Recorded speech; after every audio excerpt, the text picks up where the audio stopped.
All right.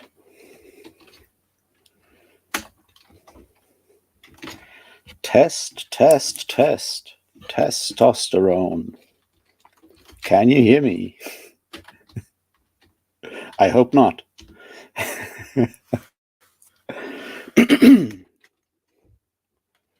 Waiting for chat to read.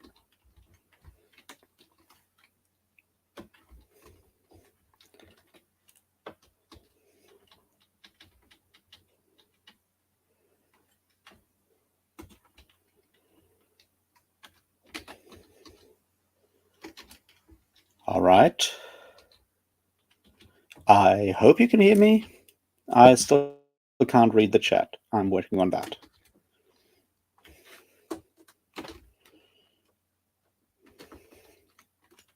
But I should be live. Ah, here we go. Things are moving.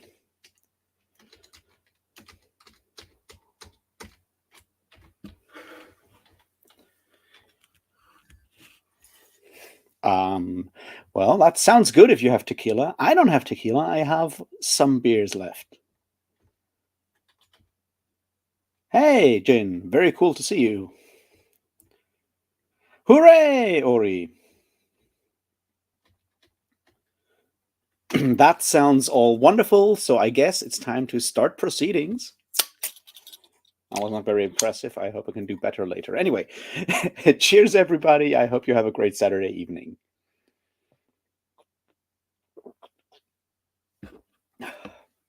I hope the camera's working. Last week, I rolled over the plug and I had to bend it back into shape, and I'm always worried it kind of doesn't work. That sounds good. It's so confusing. I'm watching. I don't know. The chat is kind of weird today. Anyway, I'm glad that there's already some people here. That's always nice. Especially if we're, I mean, it's a Saturday evening in summer. I guess, well, with the weather right now, I guess maybe some of you are just actually huddling inside where there's air conditioning because your country is burning, or at least close to burning. But yeah, it just takes a while for chat and everything to work up. Yeah, how's your last month been? Because I just realized the last chat has been like over a month ago with Liam, and it's been like a weird and crazy month. And actually, I realized last night that I had to do if I wanted to do a monthly live stream, it would have to be today. And so this is all very spontaneous as always, because I make plans and then I don't follow through, and then I do things that I didn't plan, which is kind of how my life works.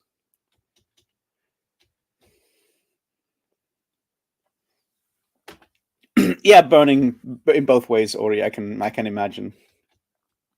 I had a chat with my sister yesterday, and that's exactly what she said as well.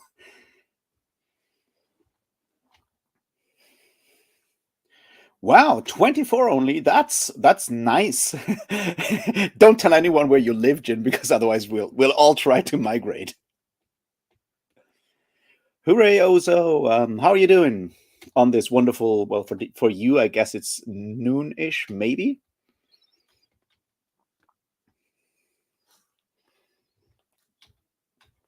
So I assume you can't drink because you're supposed to work, and that's probably not the best of things to do.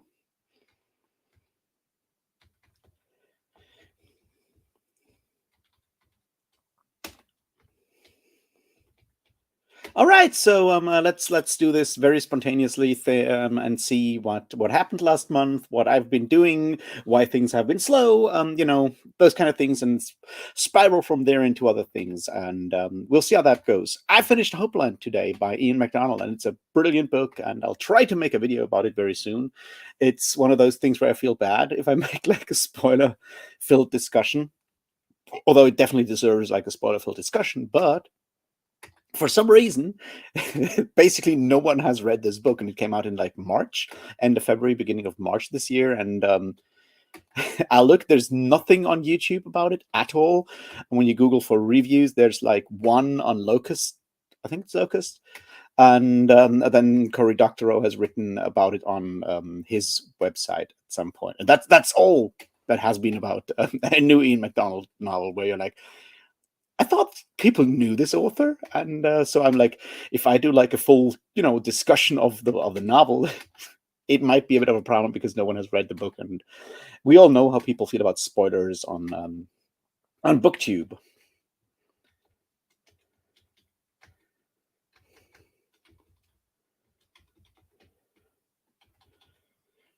Oh, hey John, hope you're doing good. So far,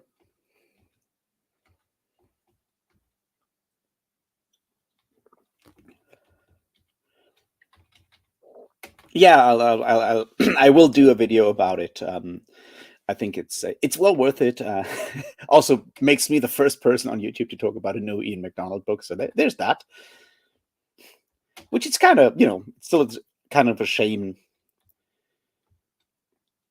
Hey Varsha, how are you? Already done with your Perdido Street Station reading for tomorrow?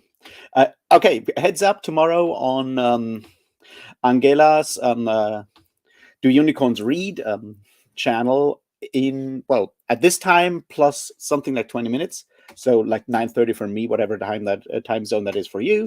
We'll have the second part of the ongoing Perdido Street Station read along discussions, and it will be about chapters 15 to 27, I think, somewhere around that. If you want to join that conversation, it's a live stream. There's Varsha will be there from Reading by the Rainy Mountain, and the Dan from the Black and Blue Color Reader, and Jared from the Fantasy Thinker, and Mary from Mary Reads to Live. So it's a lot of people talking Perdido Street Station, and just mark that on your calendars if you want to hear people talk about a very good book that is much older than most people suspect. Well, I mean, it's 20 years, 23 years old, but still.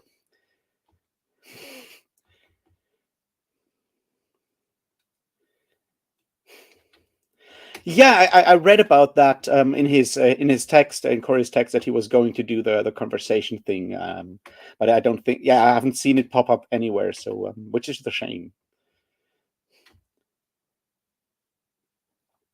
Yeah. Well, I'm glad you popped in, Varsha. It's always great to see you here. And yes, I wish there would be more content about Hopeland, but sometimes we have to be the change we want. So I guess I'll do that. There's almost no Ian MacDonald content in general on YouTube. Also, there's a great conversation Ian has had with Lavi Tidar a while ago during the pandemics. For ostensibly Lavi Tidar is by force alone, so that's like 2021, maybe 2020. I'm kind of confused there because the plague and all. And after that, not very much. I've done a video on King of Morning, Queen of Day like 2 years ago, and there's not much more. For some reason, he's a very, very underrepresented and underappreciated author on BookTube.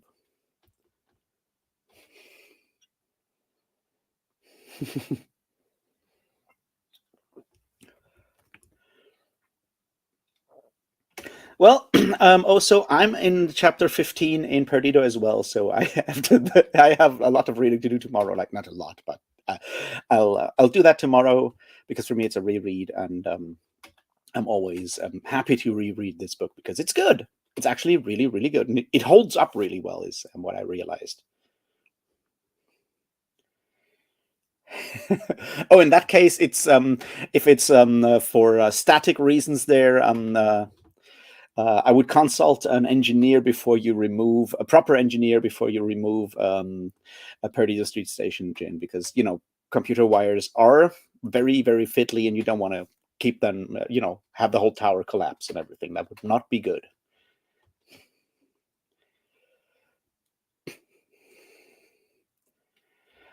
Yeah, I haven't read Nina's book either. I don't know if you had read the book at the time, or if I just I'm not a too regular follower of Cory Doctorow, which is very much my fault because he's absolutely brilliant and a great like voice for science fiction while also being an activist and doing necessary political and general social and whatnot work, but also writing science fiction novels. So Cory Doctorow is a brilliant guy, and if you haven't read any of his stuff, go follow him on social media, follow him on his website, do the things because he's worth it.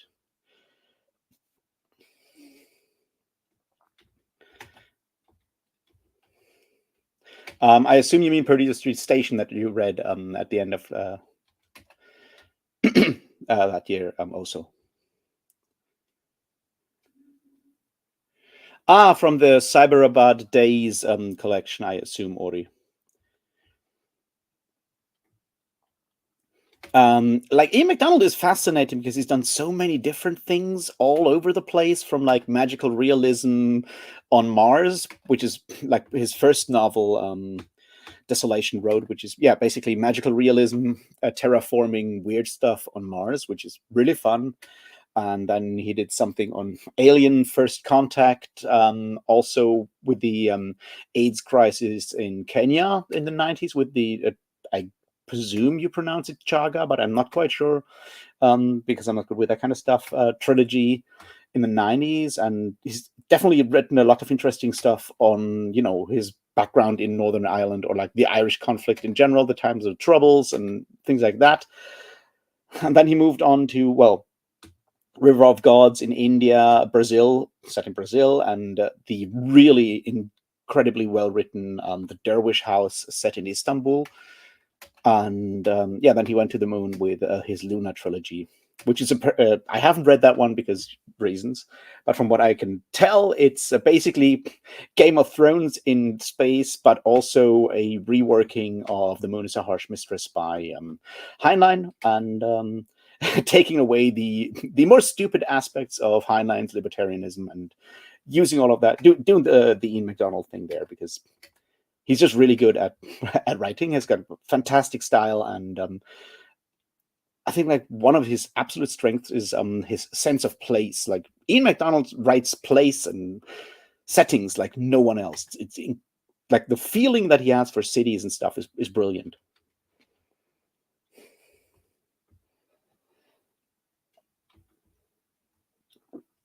Hey Liam, how you doing? Oh, I didn't know there's a best of Ian McDonald, but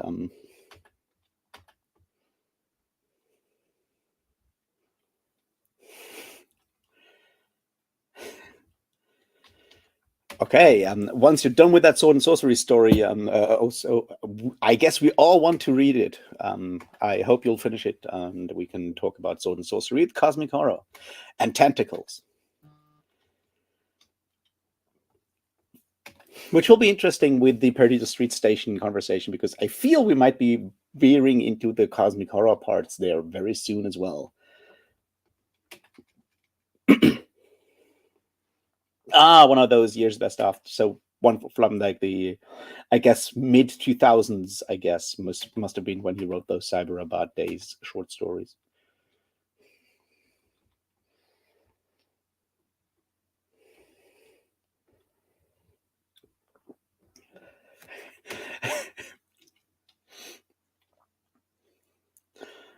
Wait, they teach Lovecraft at your university? That's really cool. I hope it'll be a nuanced course on what he does, what he did, and how he did the things that he did, like using racist stereotypes to create a feeling of horror, which is something we might want to understand before we just copy Lovecraftian style.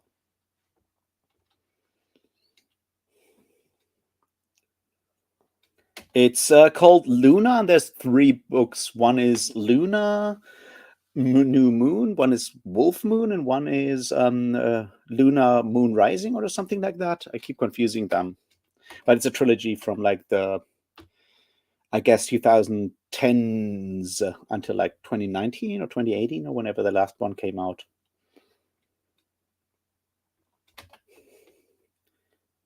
Oh yeah, Luna New Moon, and then Wolf Moon, and Luna Rising, or something like that.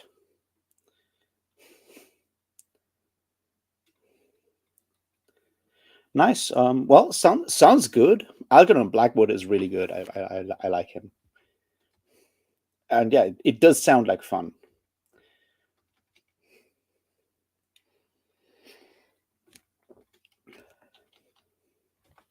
So yeah, that's what I read. Like Hopeland, and I'm glad I finally got around to it. And like next week is when Circumference of the World by Lavi Tidar comes out for us mere peasants who don't get e-arcs like Liam.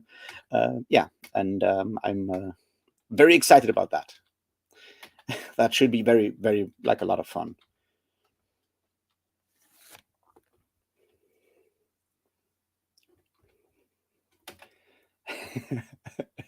Yeah.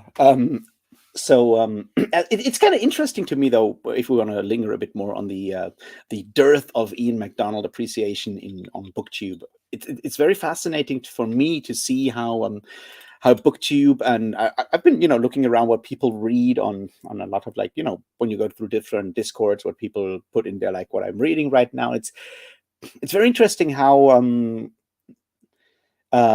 it's a very small but very loud community in a way. Like there is not that. I mean, there's a lot of people on BookTube in a way. It feels like a lot, but like sheer numbers, we're still talking about maybe 1,000 people for most of us.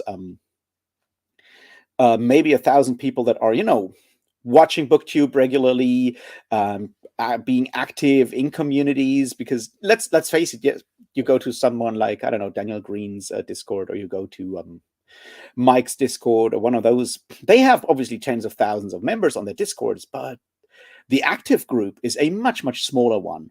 And what happens then is, and a lot of those active people are active, booktubers as well, and creating their own videos and stuff on like that. And since everyone is just communicating at all the time with each other, everyone just reads the same books, and and that means that, like, yeah, if you're not one of the current booktube hypes, or it's Robert Jordan, Brandon Sanderson, Robin Hobb, thankfully by now, or maybe Stephen Erickson for the Malcontent Book of the Fall, you're out of luck and no one will talk about it. But since people that go on YouTube for the first time looking for a book or whatever, they won't find it unless it's one of those things. Yeah, obviously, Jim Butcher and his abominable Dresden Files are obviously also in there, because for some reason people still think they're good, which they are not.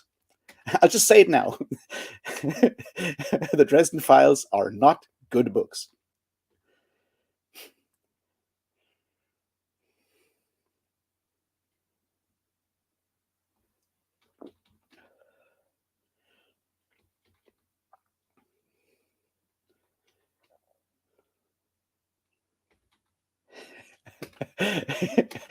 If you're no longer a peasant, what are you then, Liam? Are you a yeoman? Are you gentry? Oh yeah, Adama as well. I'm just skeptical with Adama. I really want to read it. I'm just scared that, just like they did with Maror, they'll just push back the audiobook like week after week after week, because it does have a release date on Audible and everything. But it gives it length at less than 1 minute, which I assume is wrong. And they did the same thing with Maror, and then they just like kept pushing it back again and again and again. So I'll believe in Adama when I have it.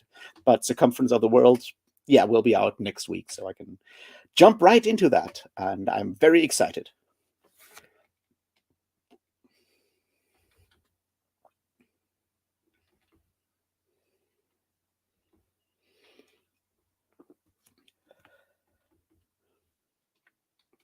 Well, congratulations to having Luna. Also, I hope you'll have fun with that book.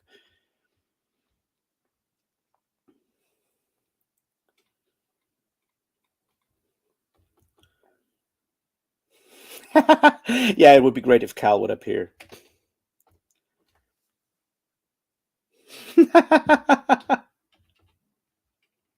I will never take shots at Dresden because no matter how often I shoot at fucking Dresden, he'll come back and beat me up with his blasting rod or whatever afterwards. He's the late 80s Bruce Willis of bad wizards. Adama. Okay. Okay. I'll thank you for the correction there. Not gentry. Well, that's good to know.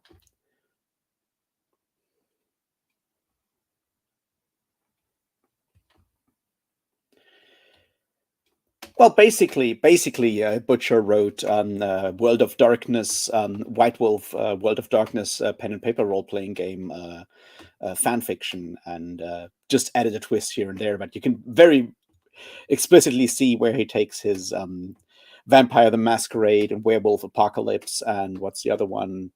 Changeling, whatever that one, the fairy one, which was called Changeling, the somethinging, where he took those. I guess even the demon one, Demon the Fallen, is even in there. So it was fairly easy for him to build that kind of setting. Is what I'm saying there. I just don't think the stories hold up that well, and yeah, he's a massive creep, which kind of makes it even worse.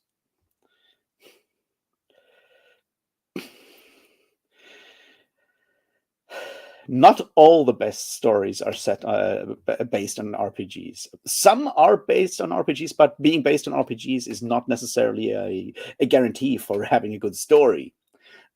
As a certain Mr. Salvatore is proving again and again and again in like 50 novels or whatever it is right now. Oh, you played Champions? That's really cool. No one ever plays Champions, I feel, which is, a bit of a sad thing to know.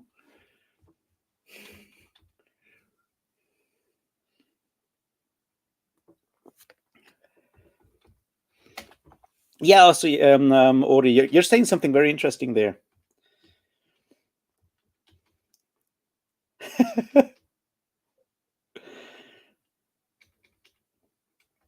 Yeah, that's something very interesting, Ori, that I've been wondering about, and I think you're right that you can create your own thing, and I feel like part of the problem that I usually have is creating a community that wants to do these kind of things. I mean, we're having this ongoing Pratchett Discworld read along, and that's well, that's 3 people plus me, and um, yeah, and the videos do terrible because no one on BookTube, no one that watches BookTube is interested in Discworld novels. But that's not like necessarily a me thing. I think that's like general. Discworld fans have brains; they don't spend their time online. But yeah, like organizing read-alongs might be something.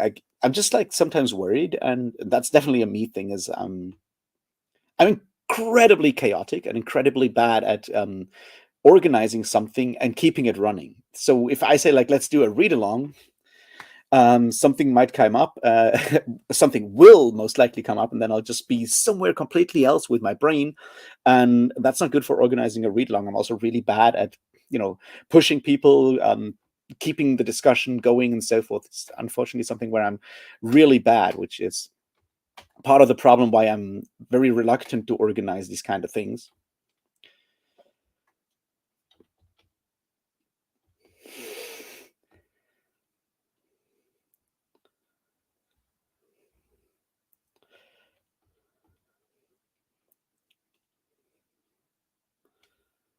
Yeah, I heard about that, and good on you for shouting that out, Ori. If any of you still need Malazan ebooks, they are in a humble bundle right now, which makes them extremely cheap to get.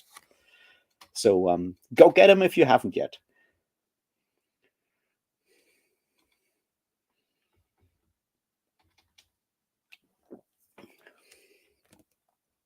Yeah, it's one of my favorite Discworld novels, but it's, as I said, like for some reason Discworld just doesn't do well. And I assume it's like it's a question of maybe a generational thing. Maybe it's just a generational thing, because I feel like a lot of people that enjoy Discworld in general are slightly older. I mean, my generation, that kind of, but people that go and watch a lot of YouTube are maybe like 5 to 10 years, maybe 15 years younger. 15 years, everyone below that is just watching TikTok, I guess. And part of the problem is that for Discworld, because it does a lot of, like, 90s pop references and stuff like that, and some of the humor, I guess, just doesn't land for younger generations, whereas the older people that have read a lot of Discworld, they don't have they probably just don't feel the need to hang out on and watch like recaps on YouTube, which is, yeah, I don't know, kind of my thoughts on why Discworld doesn't do well on YouTube, because, like, I feel like the Discworld community, which is huge with like fan clubs and everything, just always had their own space, so they don't have any need to come over to look at BookTube, because they're hanging out on like all the Discworld spaces on probably still Usenet.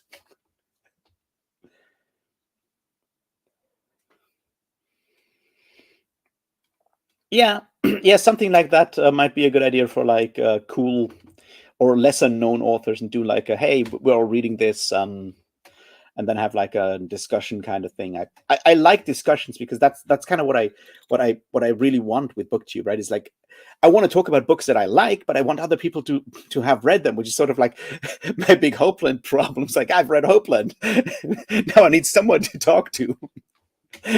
There's so few people.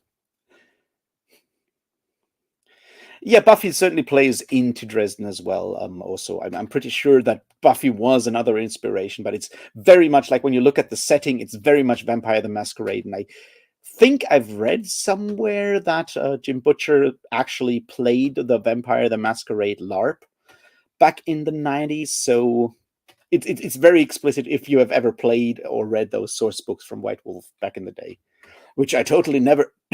Yeah, I did. Yeah, I'm not sure if, like, I'm not sure if Discworld is a millennial thing. Maybe millennial, but also like younger Gen X, I would say, because I certainly, and I'm certainly, I did start reading Discworld around the year 2000, I think, and Pratchett started publishing them in the mid 80s. So I think like older Gen X's also are more like the Discworld community than younger generations.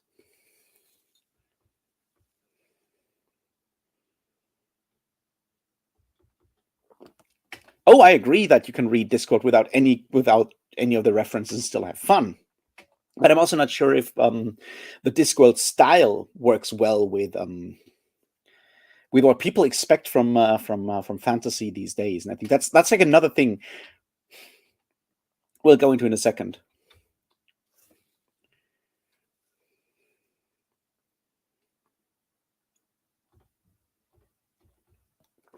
Yeah, yeah, that's actually a really good idea, Joe, to actually like plot like mentions on BookTube versus sales numbers and see, because it's sort of like Nazis on the internet.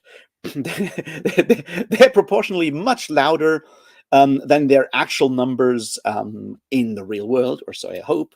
Or, the people that complain about, the gamer gators and all of those assholes, the people that complain about dark skinned elves.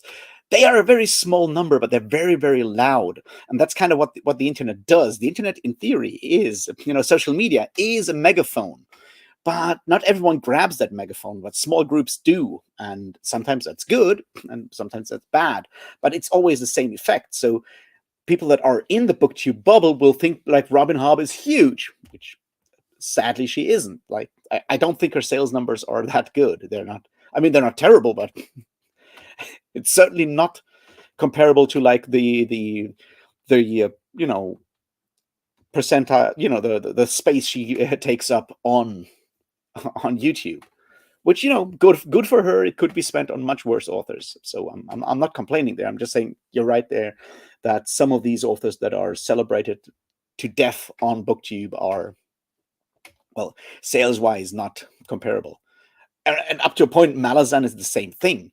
Like, when we started like all these MalazTube things in the around 2020, suddenly there was a ton of Malazan content on the internet. Everyone was talking about Malazan for like a year, but I doubt that actually had any measurable effect in sales numbers for Steven Erikson or even Esselmont.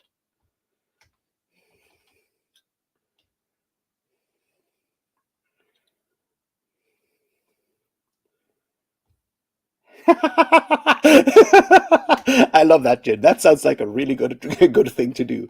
I hope they learn something.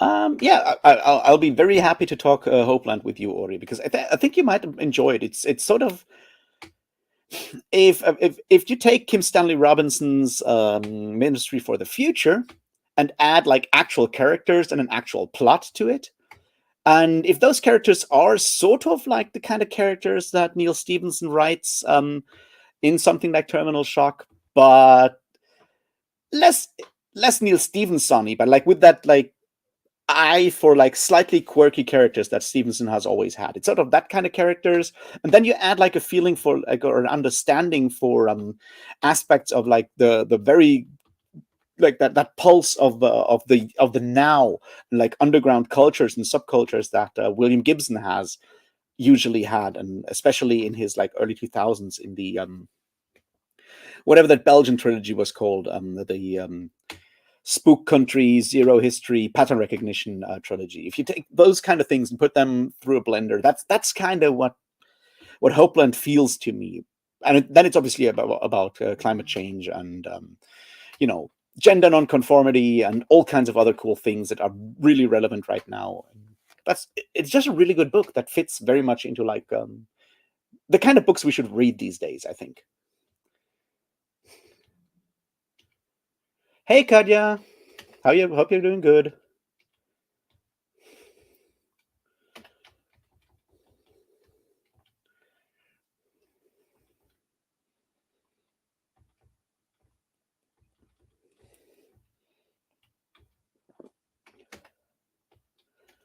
Damn, I just had something I wanted to talk about, and now I lost my train of thought. I need to look in the chat which I wanted to. Yeah, see, that's what I mean, Joe. Booktube ads, the Booktube attention does not do much because it's such a small group of actual people. It's yeah, as I say, like maybe less than 1,000 people. Whereas with Amazon ads, you just like reach everyone. Downside is, of course, that you need to pay those people.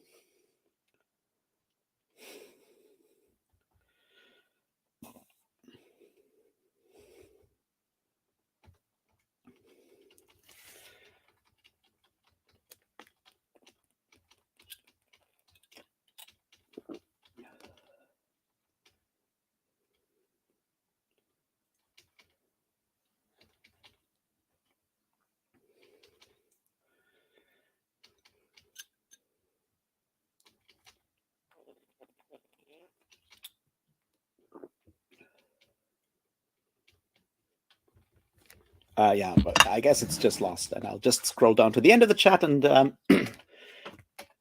but yeah, I think that it's helpful for us to understand and to consider from time to time that here on BookTube we're extremely like small fry, very small fish indeed, and nobody cares about us.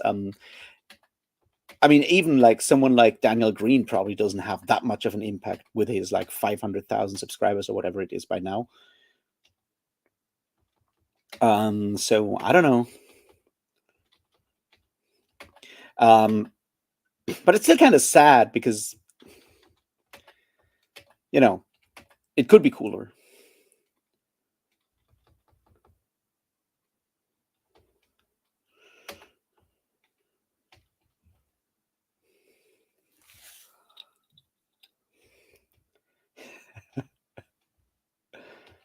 I mean, what you also should do, also, if you haven't yet, is subscribe to Joe's YouTube channel, because he does do book burnings, which are really cool.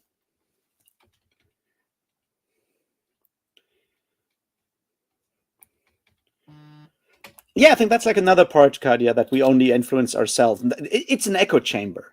It is what it is, and they have advantages, but it's also like a safe space in which like nothing much happens. We will not really move on unless like two or three of the main cool kids on BookTube decide to read the same thing and make a lot of noise about it. And otherwise, we'll all just reread, Sanderson, Hobb, Jordan, maybe Stephen Erickson, and a few others again and again and again, and maybe have a quick, quick hype for like a thing for like a bit, and then just like forget about it again. I feel like RF Kuang is one of those, right? Like everyone has read Poppy Wars, well, except me, and then some people read Babel, and almost no one has read Yellowface. So I feel like that specific one has also died down again. It's interesting to see which books have like the staying power and which haven't. Like, I mean, even Joe Abercrombie, whom everyone loves, doesn't get like a lot of attention on like BookTube, like when it comes to videos and stuff, because the people that do BookTube professionally, like, or like in a professional way, I should say, they stick to the things that work, and that means that like, yeah, well, you'll do your wrap ups, you'll do your TBRs, you do your read along announcements, and then maybe one or two videos, and beyond that, it just keeps coming back because actual discourse is not exactly what BookTube is for at this point. And sometimes I wonder if that's partly because we are just not good at doing discourse about books, or maybe because discourse is not exactly what we want. Yeah, book talk is definitely where capitalism is right now.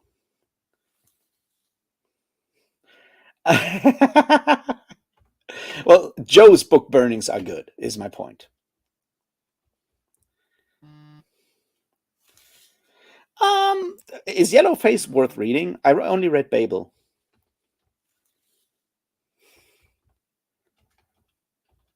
Anyway, like, so it's kind of interesting because I've been rereading a lot of Adorno. This is the Marxist part of the day. I've been rereading a lot of Adorno again because I'm still struggling with that fucking Sanderson video, and I'm still super nervous to put my thoughts on the culture industry into like an actual video, because I'm scared that like the Platonic ideal of philosophy will jump out at me and tell me that I've done it wrong. Um, but like one thing that I found very interesting in like an essay that Adorno mostly wrote about music, it's basically Adorno being mad at Walter Benjamin, and he wrote an essay called, is it Regression in Taste and the Fetish Character in Music, or something like that. It's from like 1939 or 36. It must have been 36 because he's writing to Benjamin, who's still alive, and he does some interesting things. He read some interesting things on how people start talking about music, people that are not professional musicians or professional theorists of music, or whatever you want to call them, music critics, and whatever, which Adorno certainly was. And there's a lot of arrogance and elitism and snobbery in that text, but there's something interesting, which is that he talks about how people basically define like small categories and aspects of a performance, of a musical performance, and then just use those terms and throw those terms around. Um, and they compare different performances and compare different songs or like different music pieces and so forth according to these measurements, which is like this melody working well or this part of the performance being well and so forth. And they use these categories, and because they just use those to have a conversation, what kind of falls to the wayside is actually talking about the musical piece itself and the meaning or even the effect of that musical piece, because all you do is basically play a numbers game with these different categories. And that's something that I found very fascinating, because you can apply that to how a lot of discourse happens on BookTube, or Book Talk or wherever, when we talk like, yeah, magic systems, are they hard, are they soft, are they good or bad? It's like, what do we mean by that? World building, is it great? It's like, what do you mean by that? and we don't even do that. We just like use these very specific categories. And when you move over further into like say fan fiction or like the erotic fiction area, basically, where you have short descriptions of all the things, all the points, all the plot points, all the tropes it hits. Like tropes are a very good term for that, basically. So we've created a language to talk about books without ever talking about books, because we just play that language game with those specific categories that we've kind of invented but never fully defined, because defining terms is kind of difficult. But as long as you use the jargon, you can play that game, and everyone will just nod along and play the same game, and the meaning, or the deeper meaning, or the unique thing that makes a book unique and interesting kind of falls to the wayside, at least in discourse. It may still be there if you read a book, because every perception of a book will be unique to you, in that, to us in that moment in which we are reading it. Even if we're rereading it, that is potentially still there, but it doesn't come out in discourse, because we've kind of lost the language, or we've abandoned the language that would express like our actual thoughts and feelings, because we fall back to those building blocks of book discourse, basically.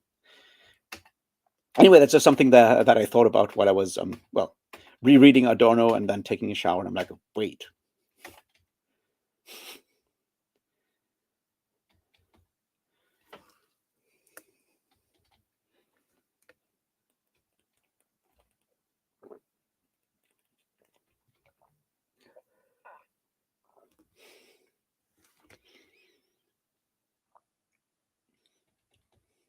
Yeah, like that's kind of my worries about Yellowface, Ori, that it might just be too much navel gazy, and too much RF Kuang, who seems to have quite a good opinion of herself, just like patting herself on the back in a lot of ways.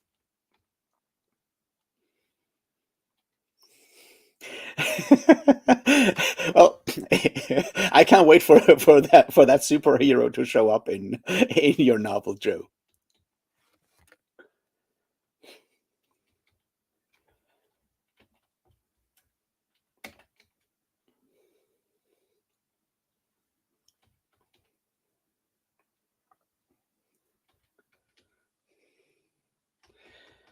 And I think you're right. Like partly it's at least out here in BookTube, like when you go to like a more political side of YouTube, of course you have like your reaction videos and going through the videos and debunking them and so forth. But it's a very, very adversarial style, and BookTube is not a very adversarial place. Like we don't call out each other. Like even I have rarely called out other booktubers. I'm probably more adversarial than most on like whatever they say in their opinions.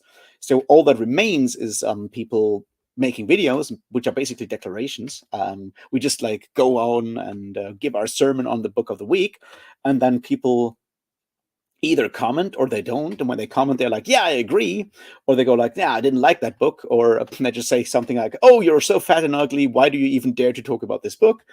And that's not how discourse works. And I think that's partly a problem of just like the way booktube, or like YouTube in general as a platform, is formed and built up, I think. And then you add to that like the way that booktube as a community functions.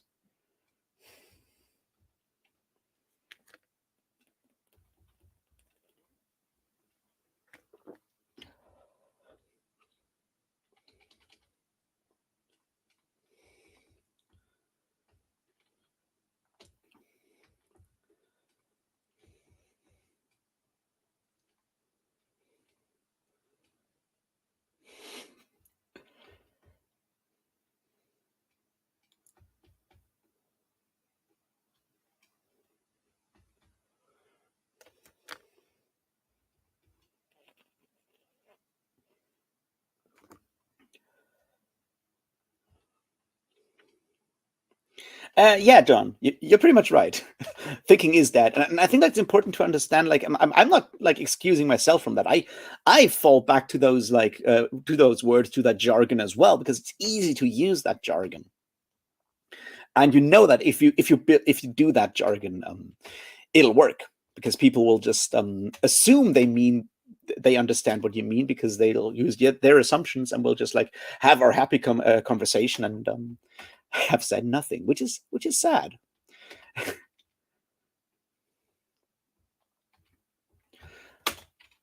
So yeah. I hope, Joe, we've added enough, not enough, but at least some more Marxism to this conversation compared to last time, when you were complaining about the lack of actual pure Marxism, even though this was just like critical theory and not actual Marxism.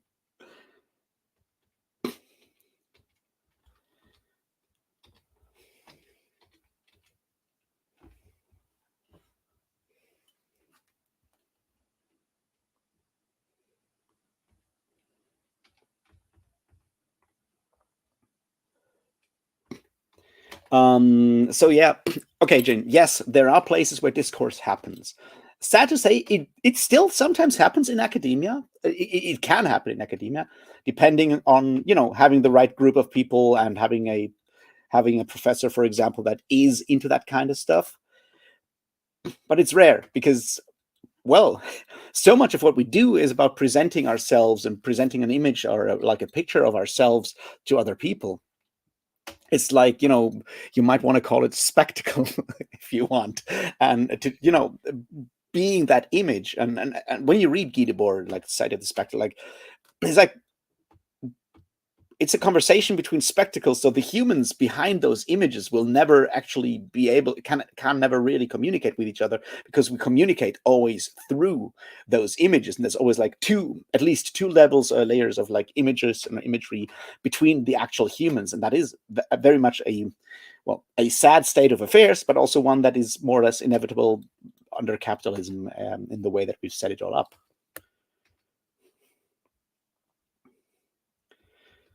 And yes, Joe, you're right. So much of it stops at like book X is so good. And there's another Adorno thing where he talks about that. Even that is kind of sad. And he's like, yeah, so often when we say we like this thing, basically what we mean is like, we recognize this thing, we know this thing, and we don't reflect on like why we like this thing or what makes us like this thing. And we just use these words to mean like, yeah, I'm on this team. And we just associate ourselves with that specific thing. And up to a point, like saying I hate this thing does work the same way, because you don't have to explain. You just say like, yeah, you just use it to build up that image that you present by like ticking either the like or the dislike box, basically. And that's all it does at that point. And while I don't always agree with Adorno, I think he does have a point there. It's very much like a valid observation of life.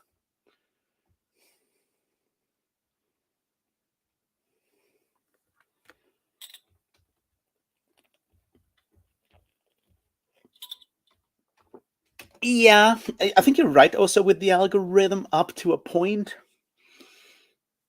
But I feel like, especially down here in the depths of booktube, we can't blame the algorithm, because we're too small for algorithm gaming or whatever. It doesn't happen down here.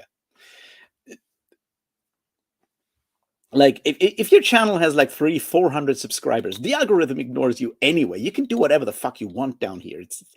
It's a bit of a freedom that we have, compared to someone who does have like, Mike or Daniel Green or Murphy. The people with like 100,000 subscribers or more. Those people need to, but like, for them, looking at thumbnails, looking at the algorithm, that kind of stuff makes sense. But if you're like down here, like below 1,000 subscribers or slightly above, like me, doesn't matter at all. Like, almost not. It just, those numbers are just too small to be even recognized. We're not even flies compared to like the actual big beasts of YouTube. Yeah, John, you're right. Real discourse in academia does happen in the pub after class, or in the coffee breaks, or the heavy drinking in the evening of conferences and so forth. It does happen there, of course, still, because it can happen there. And I have seen it happen within seminars, or at talks at conferences as well. But it's a very specific situation. especially it has to be decoupled from like any incentives, like financial incentives and so forth, which is sad because the way academia works these days means everyone has to perform at their best to maybe, just maybe, have a job next year. So everyone is doing their best to just pose basically, and that is obviously terrible if you want to have discourse and have actual conversations. So if you have conferences that have like none of these incentives because they're, for whatever reason, kind of decoupled from that, that's where you have these discussions, because people that are in academia up to a point, or at least at the beginning before they're like all jaded and cynical, are still interested in the subject, at least in the no fucks given areas like philosophy or archaeology or whatnot, because there's nothing to be gained there in any case. I feel like if you're studying economics, you're probably in a very different Shark Tank. But like in philosophy, I've certainly seen situations where you could have like actual conversations still.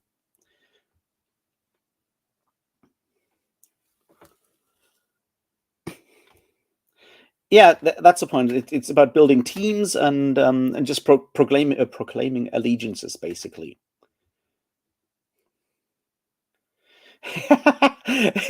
You're right, Ori.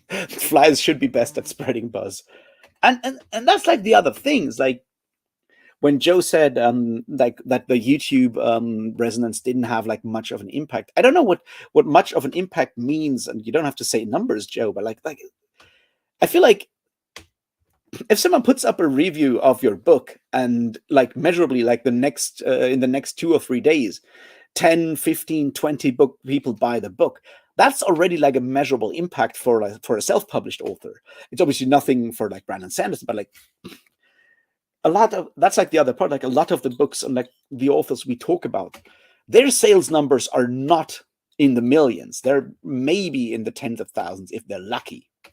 I mean, I have no idea how many books, how many copies that new Ian MacDonald has sold, but I doubt it's more than 10,000. Maybe 100,000.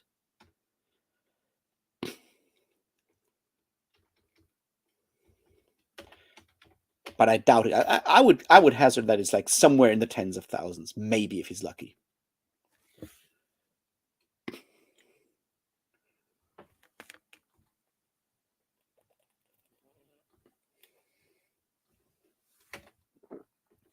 Yeah, you're right there. Also, there is that idea, and that's that's like a very interesting aspect of doing the booktube thing, of doing the YouTube things. Like you start out, and like everyone on booktube will always say, oh, it's not about the numbers, it's not about money, it's not about it. I just do this because I love to talk about books.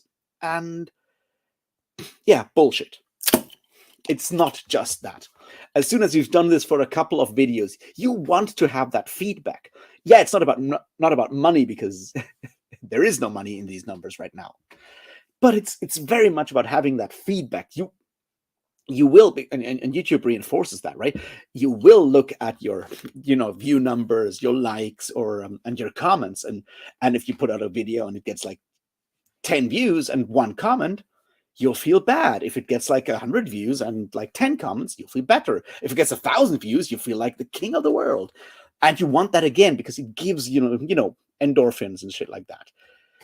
So you look up like, and you go like, how can I get this again? It's a bit like an addiction up to a point, because it kind of uses the same mechanism, and you'll try to find out how to do that. And then there's hundreds of thousands of people on YouTube that will tell you how to do that for booktube or for like YouTube in general. And that's kind of what drives you into that uniformity up to a point.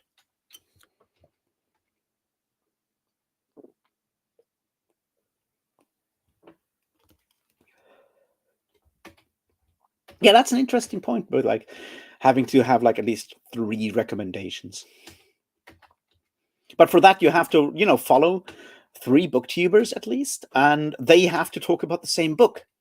And as we said, like there's not that many booktubers, and like at least the ones that like YouTube will actually show you, and they maybe make like 1 or 2 videos per week. So the chances of having that are incredibly slim, unless you're talking about like a book that is already massively talked about.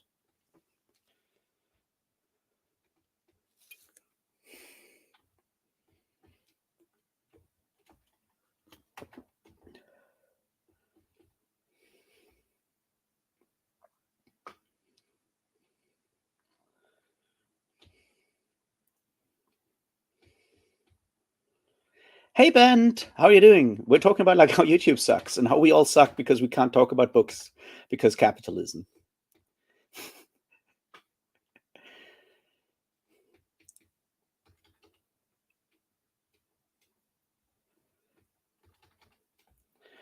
Also, I was wondering, like, does a recommendation in its own, does that actually work so well? Because like, if I go on YouTube and tell everyone like, go read this book, it's got like the best magic system and such deep world building, and the character work is excellent, 5 out of 5 stars.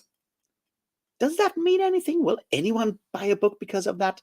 I mean, unless you're like actual huge fans of me as a person and believe me whatever I say. But unless that happens, I don't know. Like, I feel like having like an actual detailed conversation or having an interview or having a detailed discussion does much more because it shows you can actually talk about the book afterwards because there's actually something in there because, using just the buzzwords doesn't go anywhere. And when you look at it, it's like,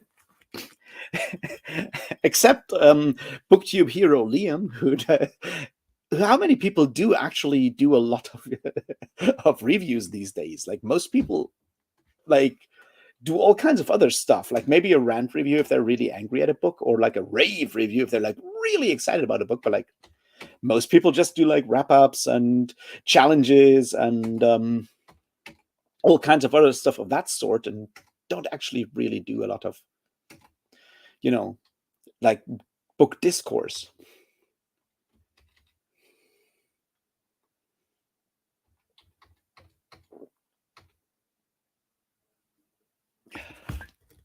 Kadia, the spear cuts through water. You're not alone.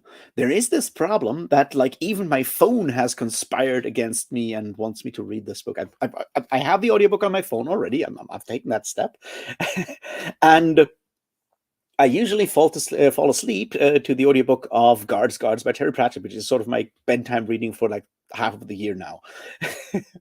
And for some reason, it has happened twice now that while I'm sleeping, and when Guards is over, it automatically starts Spear Cuts Through Water. So I wake up in the middle of the Spear Cuts Through Water, and I am sure there is some subliminal messaging going on there.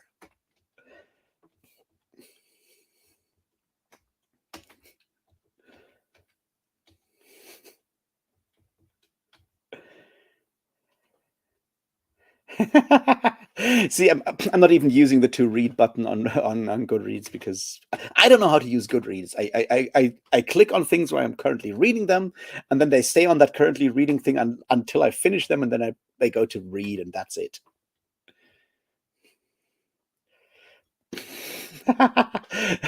Well, thanks for hanging out, John. Does that mean I get to yell at Mabel and she'll be all excited and jump around and destroy your room?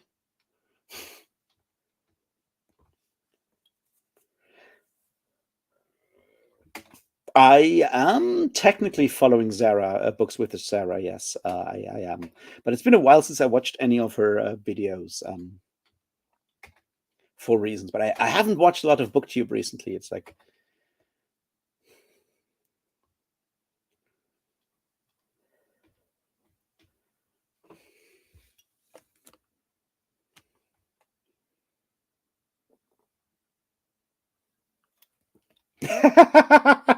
yeah, I'm sure Goodreads can provide like mental health damage to you, Joe.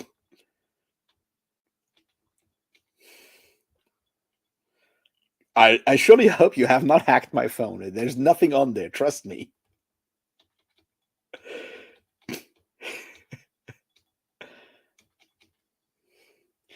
And yeah, you're right. The obsession with spoilers is another one of these fascinating things because um, what it does if we just like reduce books to that is like we reduce books to a very specific plot. It's like a computer game. Once we've beaten that game, we're done. I mean, some of us go back and replay and do all kinds of like side quests and whatnot, but like if you're pissed off that like someone spoiled something, there's examples where I think it makes sense to say like this is a spoiler that should not be given. If you're reading a murder mystery like a classic like whodunit, and someone tells you in like book where you're in like chapter 2, someone tells you who's the actual murderer. That's a terrible spoiler, and it's totally okay to be pissed off if someone does that. That kind of stuff makes sense, but like in a lot of ways, like if you're pissed off, like this being a spoiler, all kinds of stuff being spoilers, you're reducing this to like reading to just like finding out facts. You're just collecting facts, and you treat everything as a fact. And books are not about facts. I mean, books.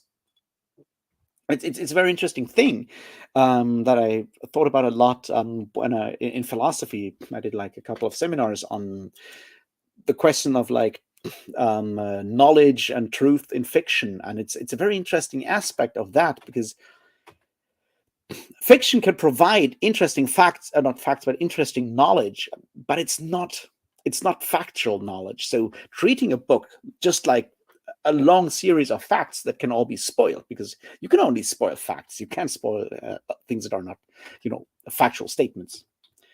And reducing a book to just factual statements takes away the one thing that like fiction can provide that textbooks can't do. And I think we've kind of flattened that, because we just want to deal with these facts, because facts can be measured, facts can be piled on and used. It's that instrumental reason again that that Adorno was so focused on, and I think it's sad because we've lost something with that. Not even just with the obsession of spoilers and destroying discourse, which they do, but even thinking about the fact that spoilers are relevant, or are what makes make a book. That already has kind of taken away from our perception of what books can do, what fiction can do, because books can provide knowledge that goes way beyond just factual statements. It's more about like opening that door up to a point to experience we can't personally have, right? To give us like a glimmer, obviously not the full experience, but like give us a glimmer of what it could be to be in that different position, to do these things. It can give us all of these perceptions, these inklings, that empathy, that empathetic approach to other people's existences and so forth. That's the strength of fiction, and that's got nothing at all to do with spoilers. So like focusing so heavily on spoilers is taking that away, and the question is like, why have we moved to just these factual statements? Why are we so obsessed with spoilers?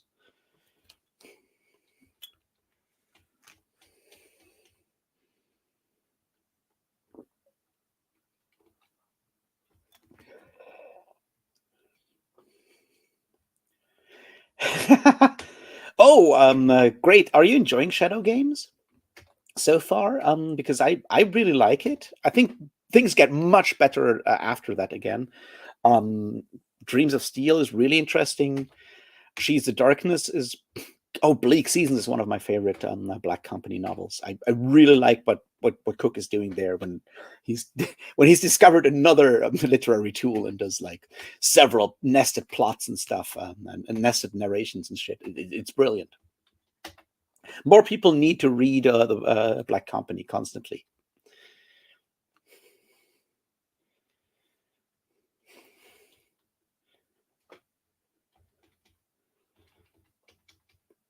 I agree that like a review with spoilers is kind of the problem. But that's like the other part. Like reviews are sort of the weird thing, right?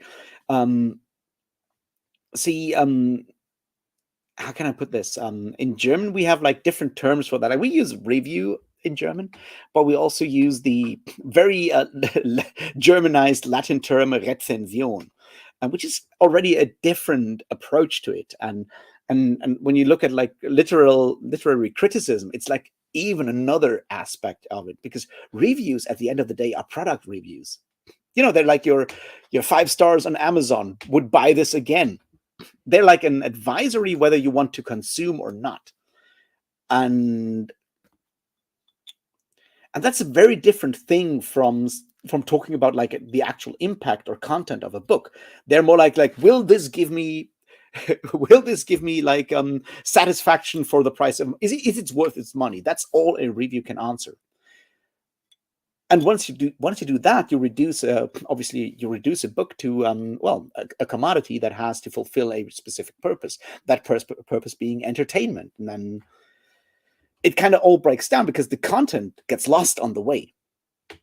And and I think that's part of the problem of how we use reviews these days, because we've never actually admitted that. Like, people go like, "This is a spoiler-free review." It's like, what do you mean by review? Is this about like the content of the book, or is this just like a, hey, I had fun reading this. If you're like me, you might also have fun. Go spend your money on this, and that's a valid approach. But that's not discourse about books. That's just like selling stuff.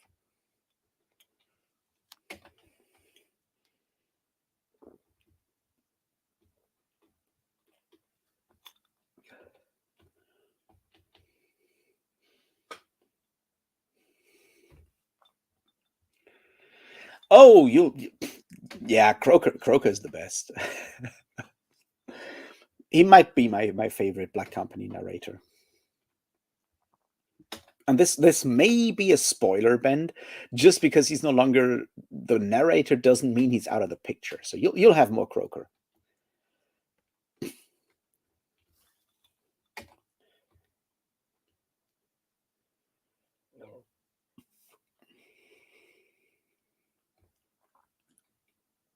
Yeah, of course, or like, as I said, like surprise twists and stuff like that. Like, yeah, you should not spoil the Sixth Sense of the movie for someone who watches it for the first time. That's one of those things you shouldn't do. You shouldn't spoil the end twist of Eversion by Alistair Reynolds. You shouldn't tell people who was the murderer in a mystery, unless, of course, Columbo, in which case, yeah, that's what happens. But then it changes the story in a very significant way, and I think that's part of, yeah, that's where, spoilers make sense. Another part where, like, or like spoiler warnings make sense. Another part where I think like actually spoilers can do a lot is, having content warnings where people go like, oh, don't spoil my book by telling me that it will have like pedophilia. I'm like, dude, if that's a spoiler for you, you might want to, think about that again. You know what I mean? It's bad because, yeah, trigger warnings make sense, and people complaining about that are just like, entitled assholes, basically.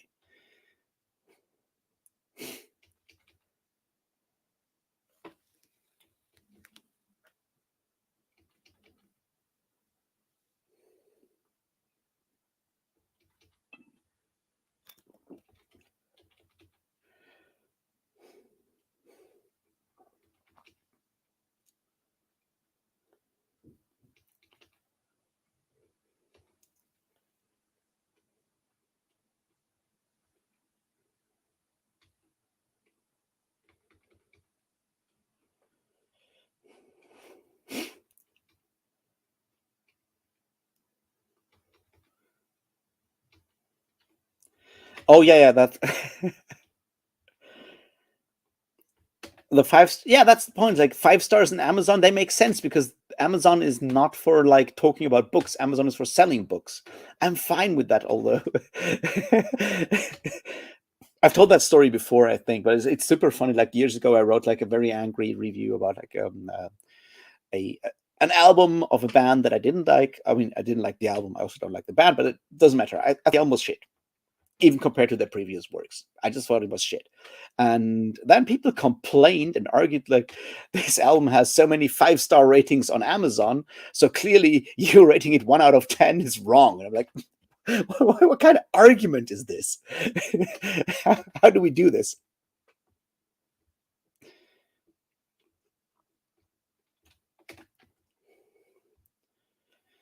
And yeah, Joe, you're right. Like, people love those special editions. It's one of the things that will very much come up in the Brandon Sanderson video that I'm still working on. I have at least started on working on it, and I have recorded the intro, and I am writing down and writing more and more about the part on the culture industry. But like, yes, the move to special editions and more special editions and stuff like that is a huge part, and BookTube and BookTok and stuff like that.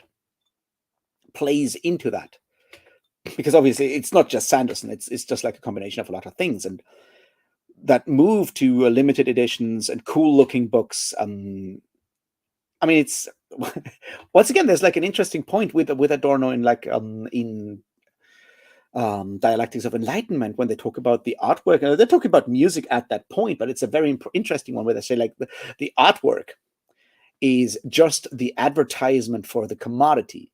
The song is just the advertisement for the record. The story is just the advertisement for the book. Once it's just the advertisement, you can have that book in different options. And the goal is always to sell the most expensive one because it's an advertisement. And that's definitely something that has been around forever. But with, our visual culture that we have these days, and with Bookstagram and Book Talk and, BookTube doing its book hauls and shit like that, it exacerbates that issue because, yeah, I get it. Leather-bound books look cool if you hold them up in front of a camera compared to like a beat-up hard, soft cover you got from like a secondhand bookstore and shit like that. I get it.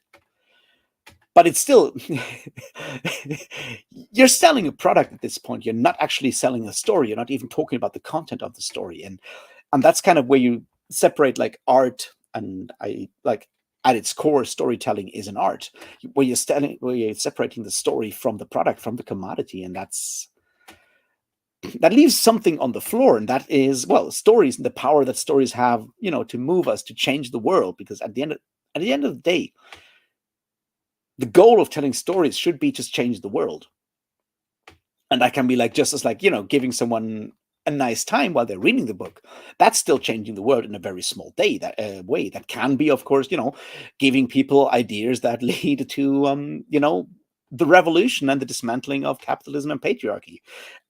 Those are large changes in the world, but the goal of a story should be to change the world, at least in a small way, for at least a small group of people. That's the goal. And as soon as you take all of that away and make it all about just selling the best looking book that someone can then parade around on their Instagram to create that image of themselves, you can just put fucking lorem ipsum in there and call it a day at this point.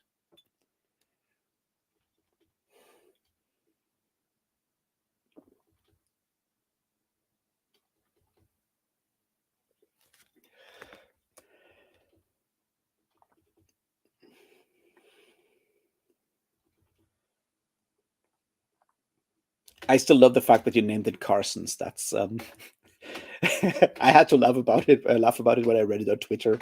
When it was still Twitter back in the days of the olden days of like a month ago.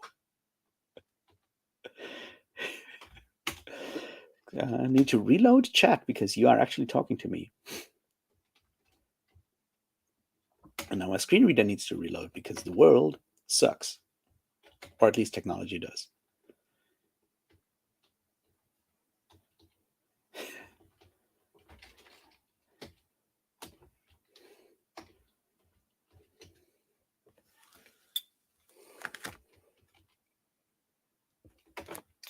Hey Britton, how are you doing, man? I'm being angry on the internet and talking about how capitalism sucks, as always.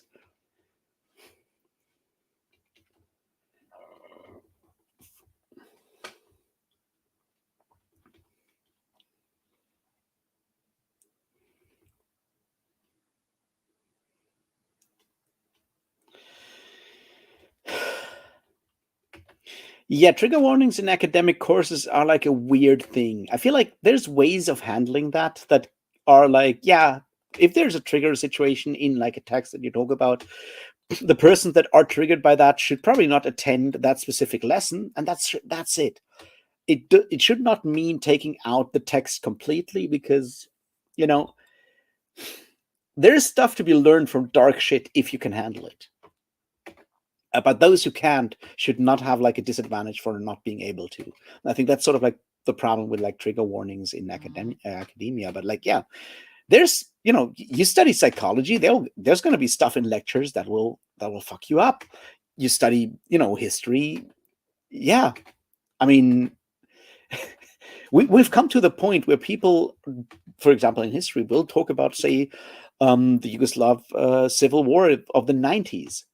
And there will be people in those universities that have family that died in in those genocides and stuff like that, or attempted genocides and mass murders. You'll have those people, and they'll be triggered by it, and it's totally fine if someone will not attend. will not attend the fucking lesson on Srebrenica. That should be respected, is my point.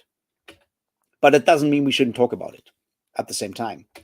And I feel like at our cores, we should be able to handle that without being dicks about it. But then again, people who are extremely privileged usually don't think about that.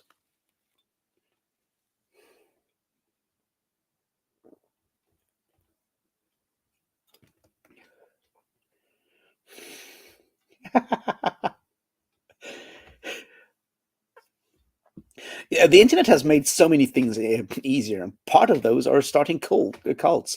Part of those are, starting revolutions. Sometimes both are related. It's a great place. It's just not, always a great place for everyone.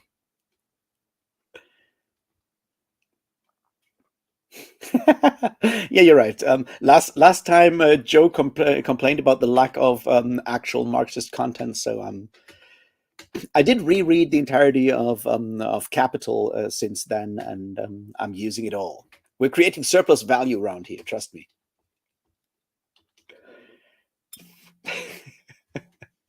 um, yeah.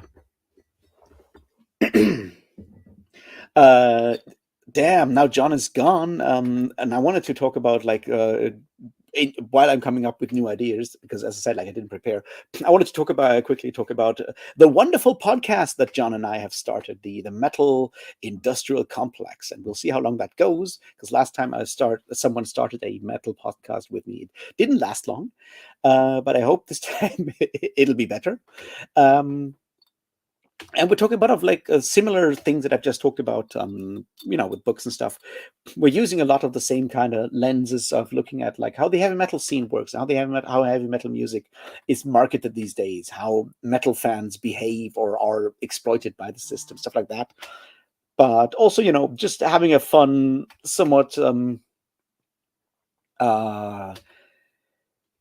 not too serious look at our own like metal fandom and stuff like that. And if you're into that and don't mind the odd, or well, or all the not so odd dumb jokes and puns and other terrible things, you can totally go and check that one out.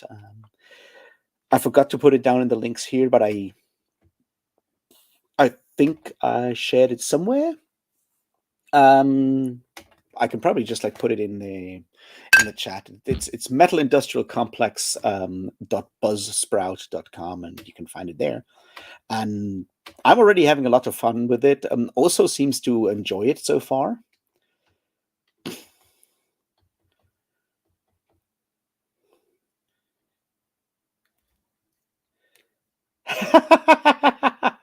Jin, that is a genius plan. That would solve so many of the world's problems. We just need to make sure he doesn't have like actual internet access down in his bunker. But it would make the world a better place. I agree with that.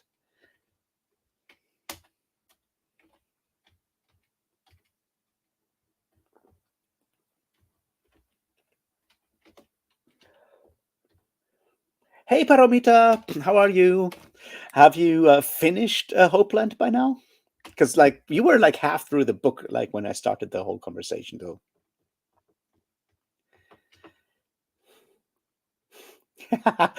I'm glad the Marxist meter is high enough for you this time, Joe. We try to provide well, as I said, like surplus value here, and we try to meet the Marxist quota.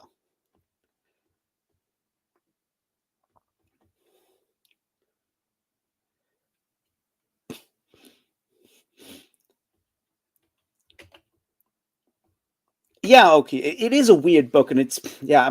Definitely miss the guy, because that was one very unique writer that did go places. Not all of those places are pleasant. Actually, most of them are not. But it's worthwhile going there and seeing them. Like if you guys haven't read Hollow or the Vor trilogy by Brian Catling, go read them. Sadly, he passed away last year. Weird shit. Oh, you're planning to send hate mail to us? That's a really good idea. We will read it on the podcast. We'll comment on it.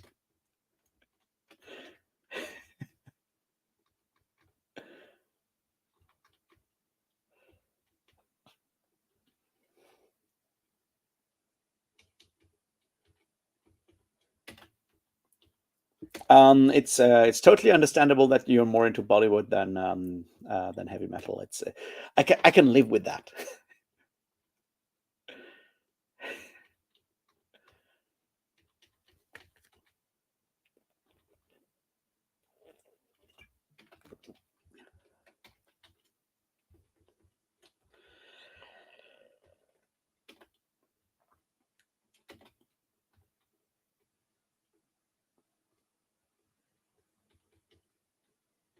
Yeah, I'm reading Perdido Street Station. Actually, I'm rereading Perdido Street Station in the read along with a bunch of people. It's kind of organized by Angela on Do Unicorns Read, and Varsha from Reading by the Rainy Mountain is on that whole thing, and Yaret over at the Fantasy Thinker, and Dan at the Black and Blue Color Reader, and Mary at Mary Reads to Live. And we're having our second discussion tomorrow live. So if you want to show up in the chat around the same time right now, okay, Britain, you're very welcome. I am, of course, liking it, but I am also rereading it because I read it for the first time all the way back in maybe 2008, maybe 2007, something like that. It's been a while. And I am still liking it very much. But I can't wait for the others to reach the point where it all goes all over the place, because we only talked about the first 14 chapters last time, and that's just all set up. And I can't wait for them to for like tomorrow's discussion to see what they think of the next big chunk, because holy shit, stuff's going wild, and I like it. I mean, as I said, it's a brilliant book for like an early novel by China Mieville. It's a brilliant book. Oh no, I'm sorry you didn't understand things in Hopeland. I am truly sorry.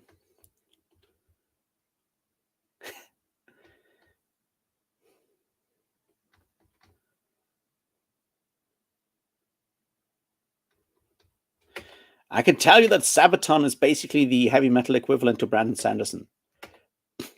It's bad and popular. I think it's chapters 15 to 27, but I am not quite sure because I'm terrible at this.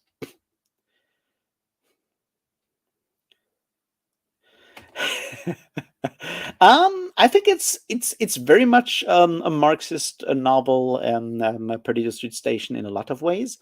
The whole display of like how the city is described and so forth. It fits in with Marxist analysis of 19th century industrial cities. So I'm very happy. But as I said, like I've read it before, and I'm really sorry that Hopeland didn't work for you, Paromita. I just found it extremely powerful, and it touched me, and I had to cry several times for odd reasons, because I'm a weird person, I guess. But Britain, it's on the Do Unicorns Read channel. There might be a question mark at the end of that Do Unicorns Read thing, because it's supposed to be a question.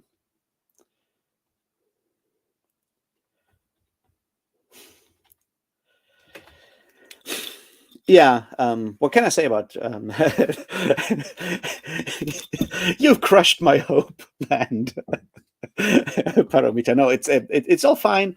I'm glad you at least appreciate the writing, because yes, Ian MacDonald knows how to use words. It's certainly something he's kind of good at, and I can get why it's a bit weird, because it it takes until like 2/3 through the book until the plot kind of becomes a plot, which may be somewhat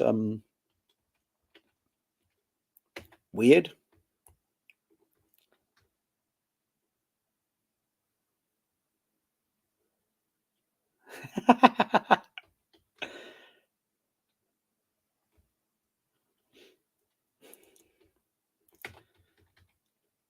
Yeah, I agree. Like, it's a very slow book, Perdido Straight Station, compared to some of like China Mieville's later books when he gets much quicker to like the punch. It's He's still building up a lot there, and I was surprised that the moths only show up, like literally show up more or less in like the whole thing with the dream shit starts in chapter 20, chapter 15 or chapter 16. It's like the plot hasn't even started at this point. Yeah, it's interesting for me to sit there because apparently I'm the only one in that conversation, in that read along, who has read it before, knows where this is going, and everyone else is just innocently trying to figure out what this is. They're all such sweet summer children.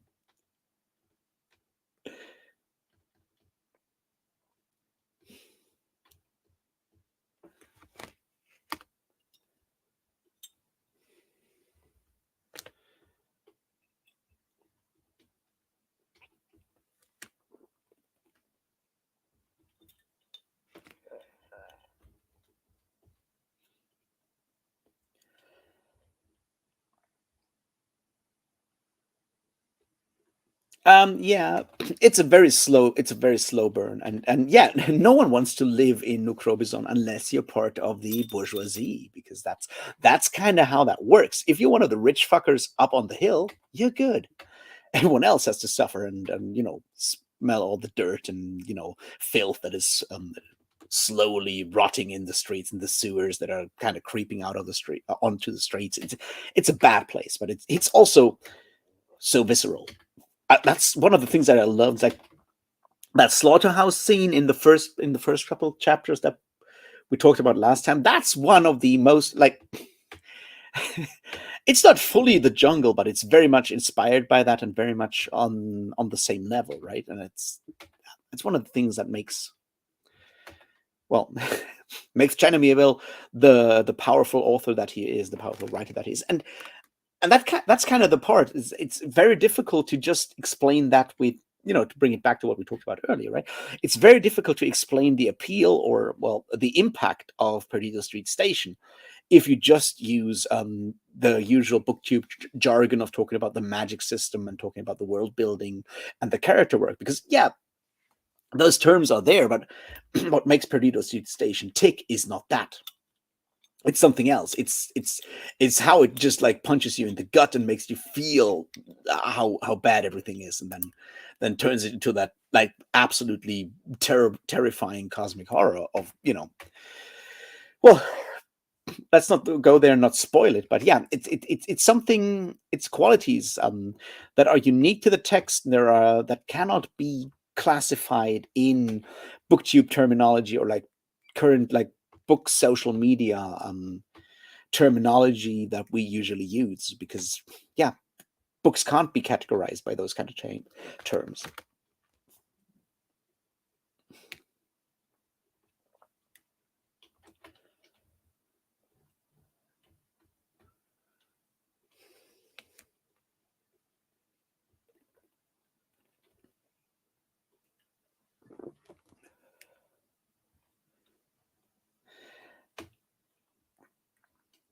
Yeah, yeah, Chilling in the Shire, which is sort of J.R. Tolkien's approach to anarchism. That's I need to ask you that, Parameter. You, as someone who really loves Tolkien, were you aware that, like, in a letter in like the 40s that he wrote to one of his sons, he described his politics as anarchist? It's one of those things that I just like.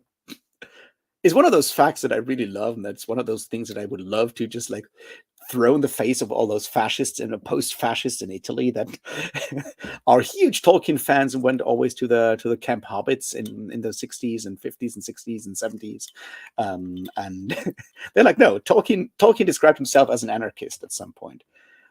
I think it's a very different form of anarchism compared to what I would call anarchism, but it's still kind of funny to know. Also, I now have that image of all those all those hobbits wearing balaclavas and throwing Molotov cocktails, and it's kind of funny.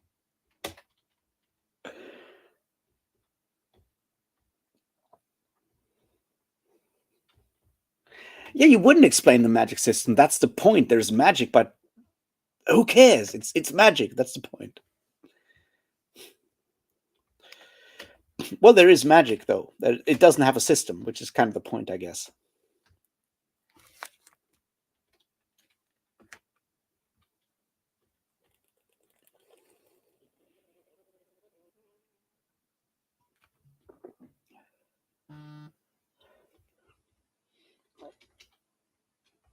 No, it's really interesting. There's a conversation that Tolkien had with, I think it's one of his sons. It's not Christopher. It might have been Michael.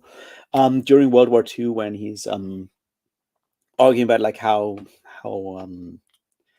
he's sick of that difference, or like that widening gulf between the people in power, between the government and that apparatus, the government apparatus, not so much like Churchill or whatever, but like the government apparatus making decisions and doing things without ever explaining it to the people, and that widening gulf, and that's when he describes himself as an anarchist. And it's obviously more like a live in the country, sustain yourself, off-grid kind of anarchism. So it's not the leftist kind of anarchism. I think we can be sure of that. But it's still funny that we have letters where he calls himself an anarchist. It's just like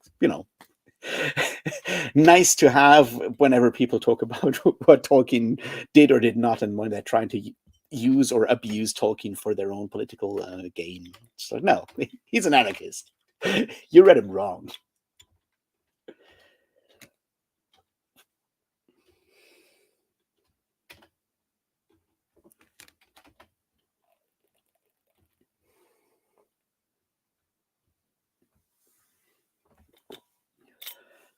Like, Sanderson isn't that bad, Jin. It's like watching Marvel movies, sort of. It's not that bad. It's just nothing really special, I think. But it works. At least the ones I have read, they work really well if you don't look too much at the details.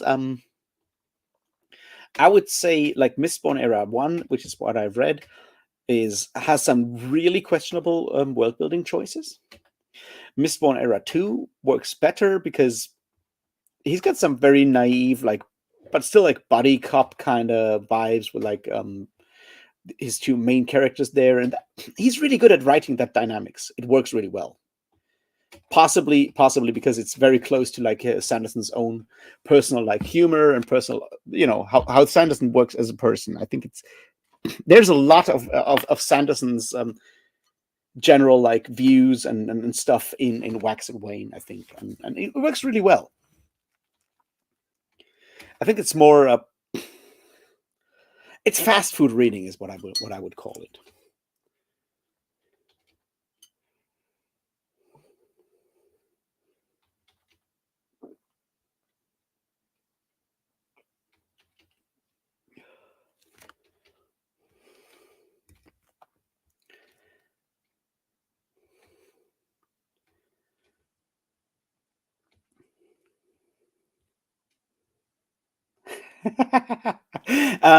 Oh, Paramita, there's a book you should never ever read because I'm sure you would absolutely hate it, but it has a wonderful scene, and that is A Man Lies Dreaming by Lavi Tidor, which has a scene where Adolf Hitler and J.R. Tolkien meet, and Hitler's not a fan of Tolkien, and neither is Tolkien a fan of Hitler in that scene, but it's really funny.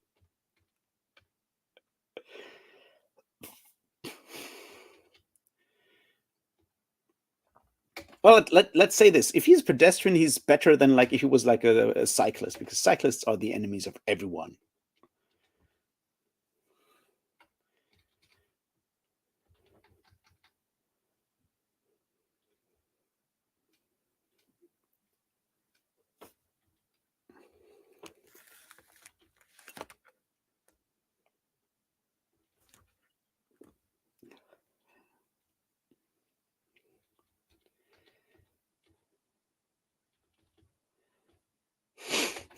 Yeah. If you skim all the details and just read what you want, Paramita, that's death of the author to like the next degree. That's like kill the author and dance on his grave kind of reading. But it's, I approve.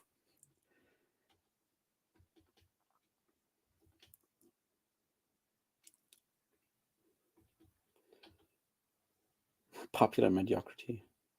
Sorry, I have to reload the chat because y'all are writing too much, which is good. Don't get me wrong, it's great. I love it.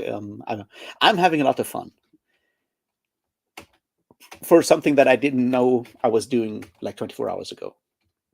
Because I'm bad with calendars, and I just like, yeah, it's bad.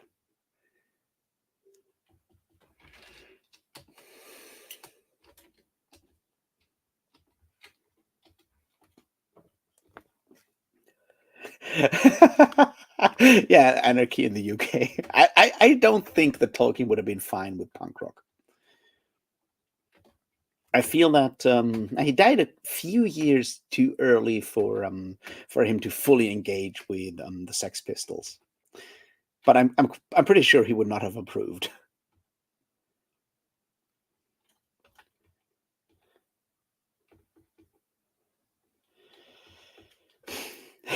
Yeah, repetition might be a thing with Sanderson. I don't think repetition is a bad thing in itself. It depends on what you're trying to achieve with repetition. I think the problem is like what I've seen with Sanderson's repetition. It's more like to make sure everyone is always on board, to make the reading experience as easy as possible, no matter your attention span or whatever. Which obviously helps with like the popularity and the accessibility. I'm not taking that away, but it can make it very annoying to read if you actually paid attention the first time round and you're used to books that don't do that. I think that's kind of the Sanderson thing is that like, he's incredibly accessible to people who have not read like larger books before that come from different media, from like television or most likely from computer games. For people that come from video games, Sanderson is an easy access to reading fantasy books, and I would never take that away from him. That's a good thing.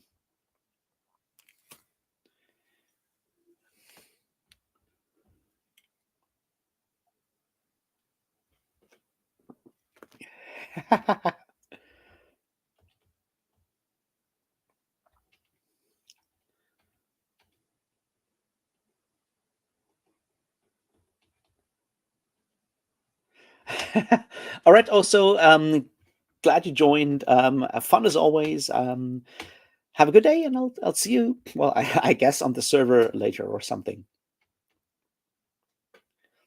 Yes, the next one is the Scar card. Yeah, I don't know what the others of the unicorns of Angela and Varsha what they plan. I'm I'm not in charge of anything. I'm sort of like the terrible person that got like press ganged or whatever you want to call it into the whole thing.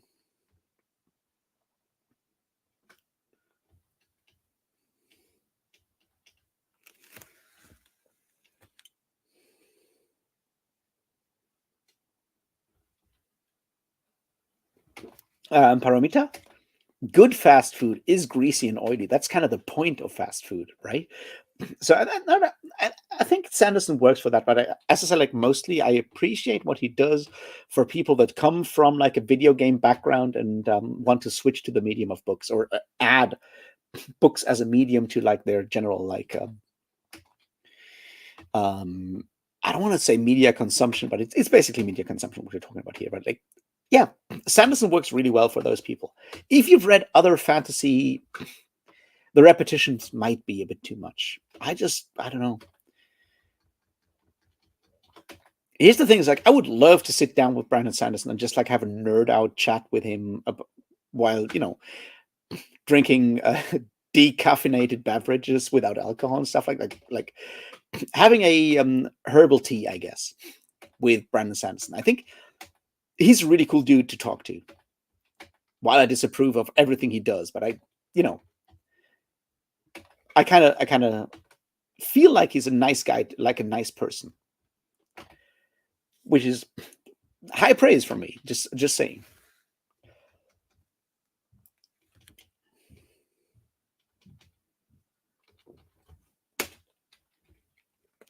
Um, yeah. Yeah, for some reason the chat is like really slow and scrolling. It always tells me to click for more things, and then it disengages my screen reader, because technology kind of sucks sometimes, at least. Or my computer's just getting old, which is true, but here we are.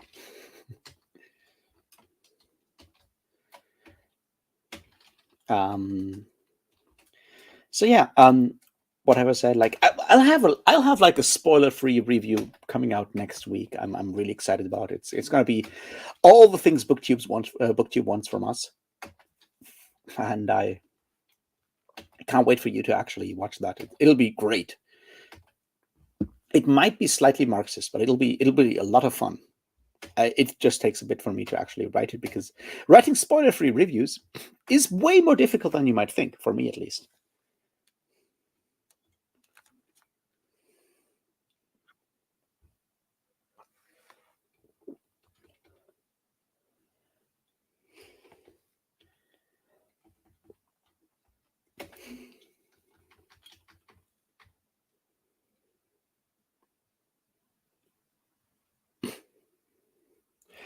Well, it's, as I say, like I'm not sure if I will do any Purdy the Street Station explicit discussions on my channel, Britain.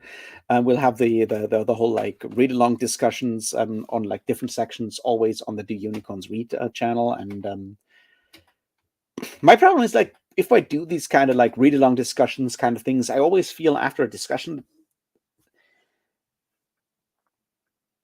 I feel weird about doing like an individual video. It's sort of like the same thing when we talked about the Prince of Nothing trilogy with Joanna and Jimmy and Philip Chase.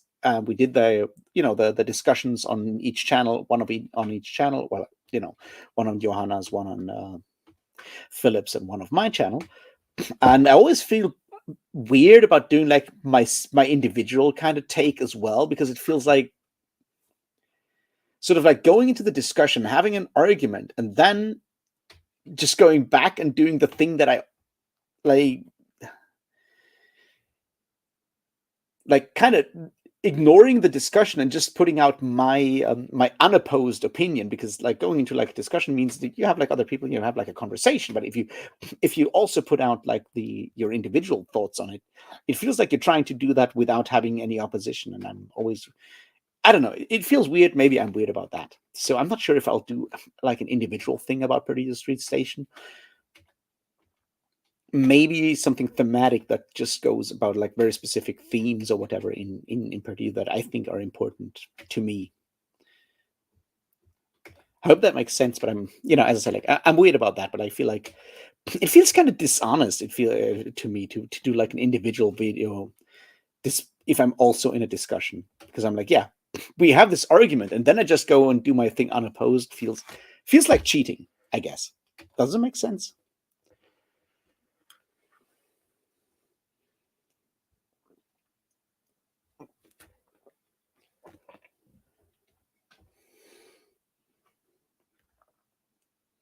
Ah, okay.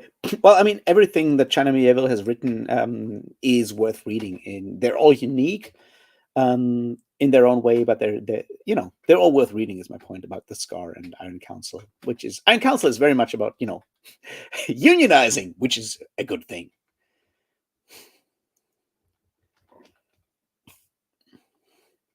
Sanderson is a Mormon, yes. China Mieville is a Marxist. And by Marxist, I mean like actual member of the Socialist Party of Britain.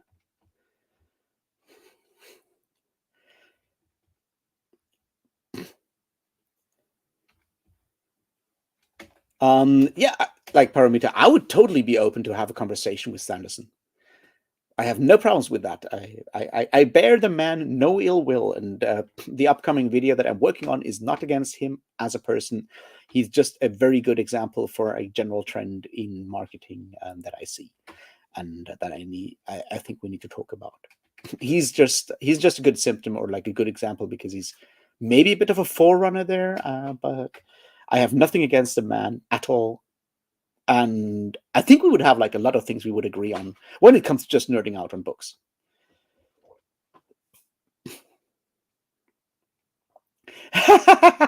Yeah, well, we can see what we can do with the slake moth and my head.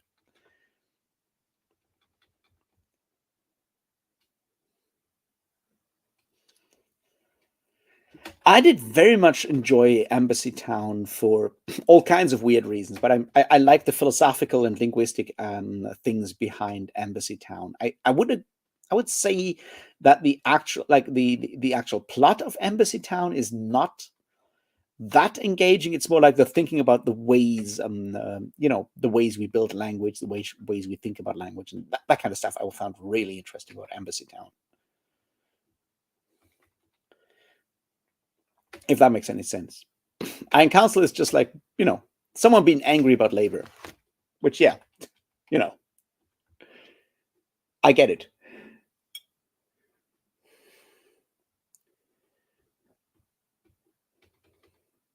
I feel like what works about Perdido Street Station, which makes it kind of stand out, is how well how visceral the descriptions of the city are, and how dark it ends up being.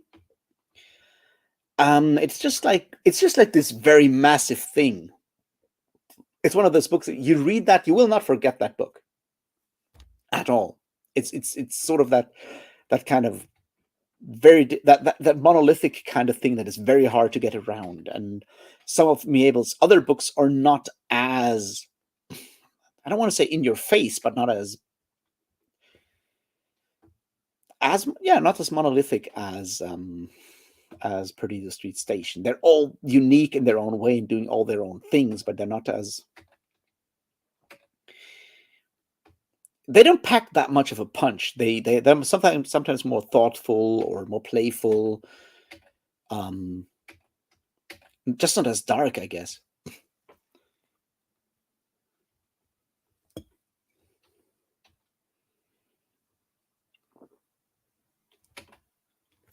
I personally have not read The Iron Dragon's Daughter, but it's certainly often named in the same breath as Perdido Street Station, as is Finch by Jeff Vandermeer. It's sort of like the triumvirate of new weird, I guess, in a way, and they're all very unique and weird in their own way. At least, Finch and the ambergris stuff that Vandermeer wrote, and New Krobizon. They are not comparable in details, but like the vibe is sort of different, similar. It's weird.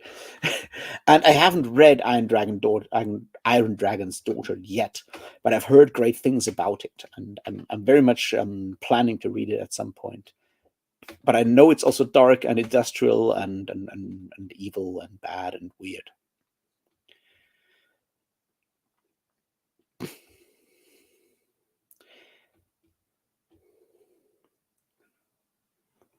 I don't know if it depends.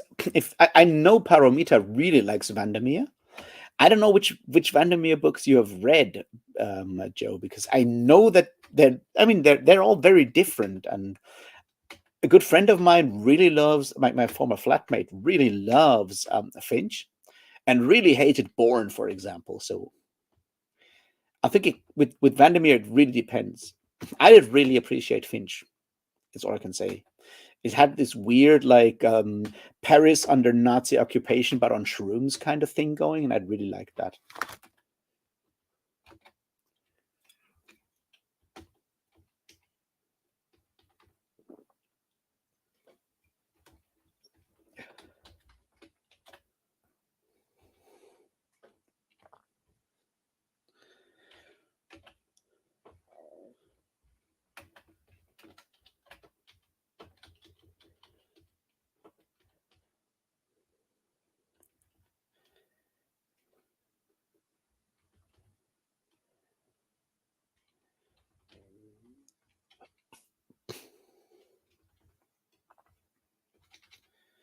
I have not read or listened to Annihilation, or like the whole like Area X trilogy, because I was too slow. It's one of those things, like, for a while Audible had all of those in English as audiobooks in my region, and I didn't buy them back then. And now I can only get Annihilation, and I'm like, nah, I want them all. So I guess I'll have to put on my eye patch and get my saber and do the thing we always do in these situations, which is be sad in pirate dress up and read something else.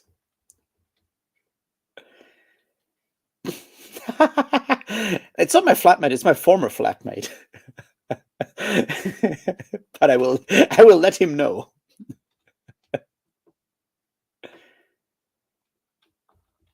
Have you read Finch, Paramita? I never asked you, I think.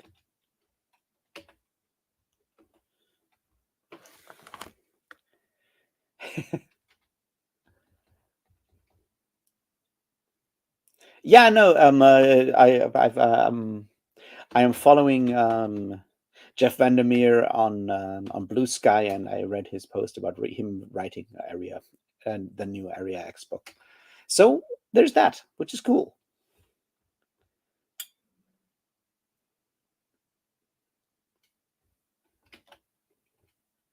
I don't know if you're the only one who didn't like Malazan at this point, Paramita.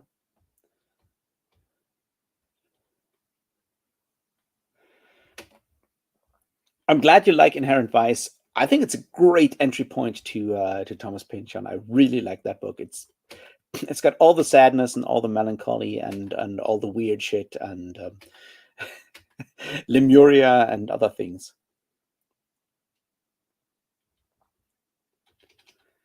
Okay. Yeah, I think for me, what I liked about Finch is that the underlying melancholy of that situation in that town. There's that scene when they go into this like underground illegal nightclub thing, Finch and the girl, and it's just I don't know. It struck a chord with me in a way. I really appreciated that.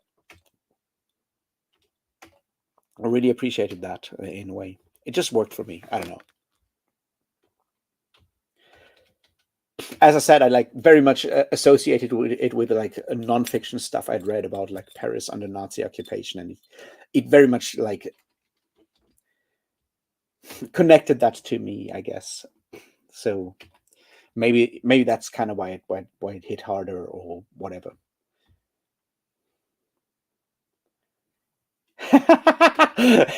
If you think he goes on a bunch of weird asides in fucking Inherent Vice, you ain't seen nothing yet. Because trust me, there are such things as Against the Day, and well, Gravity's Rainbow.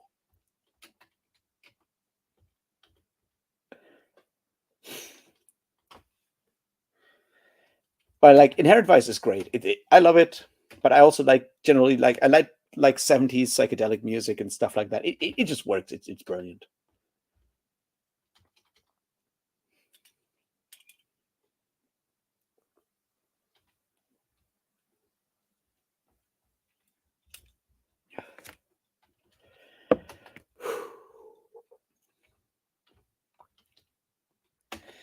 Well, we've been doing this for like 2 hours now, and I'm slowly running out of ideas. I'm also very tired, and I have to read some Perdido Street Station tomorrow, and then either The Prestige by Christopher Priest or Light by John Harrison, because I promised Paramita to do that because she suffered through Hopeland, and I like the Lannister that I am, I always pay my debts, I guess. Well, not the actual ones I owe to my credit card company and someone, but at least the ones in books that I can actually pay. So I will have to go and read that all before Circumference of the World comes out. And if my phone and Kadia let me do that without forcing me to go through the spear cuts through water.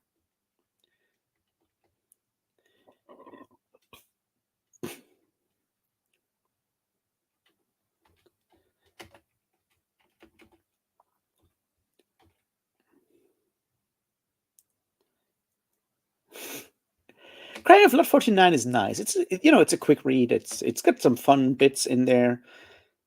Also, I just love the whole idea of the underground postal service, Tristero. That's just cool stuff. It's just like, yeah,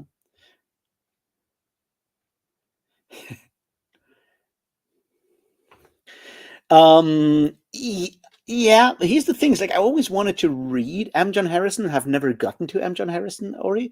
And for some reason in my brain, it always says you got to read Viriconium.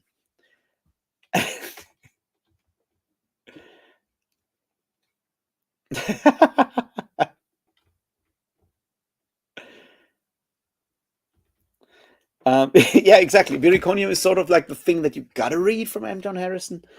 And the one about like, isn't there like one that he wrote about like Brexit? I really want to try that one, but I don't know if I can actually get it in audio. But like, M. John Harrison is one of those. That's a fun thing, right? I'm getting distracted again. Like, that's the fun thing that, like, when you read sort of academic texts on fantasy literature, they're talking about very different authors from, the kind of people that, authors and books that we talk about on BookTube, for example. And M. John Harrison is one of those people that gets talked about on in the more academic side of fantasy. There's others, of course, and China Mieville is one of those that gets mentioned by both, well, mostly by the academic crowd, I guess. Robin Hobb gets mentioned sometimes, or at least her, what's her name? Something Lindholm, Megan Lindholm stuff gets mentioned from time to time. Christopher Priest and Adam John Harrison are other authors that actually get mentioned and discussed more like by the academic crowd than on BookTube. It's just like interesting to see that the people that pretend to be academics and talk about fantasy talk about like a very different form of fantasy than people that are fans of fantasy or play at being fans on fantasy of fantasy on the internet. It's just really interesting to me to see that weird divergence there, if that makes any sense.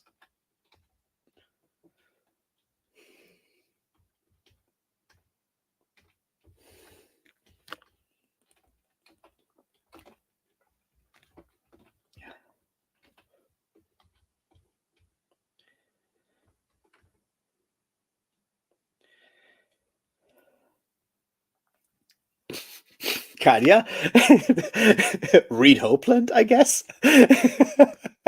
Now I made this deal with Paramita earlier today, and that's like the only thing. And I will read The Spear Cut Through Water.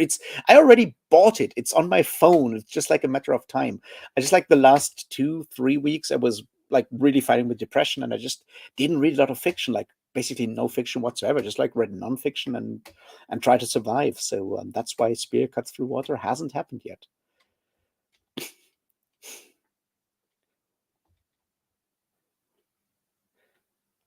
Ah, that's the one. The sunken land begins to rise again. Yeah.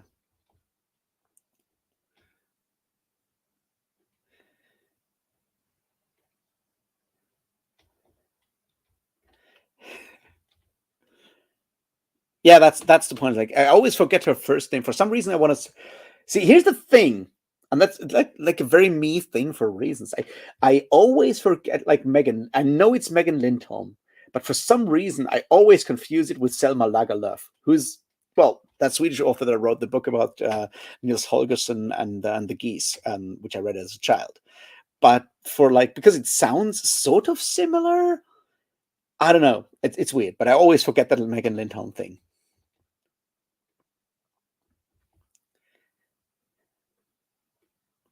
Yeah, there's a bunch of academics who are authors. Nedi Okorafor is another one that does both.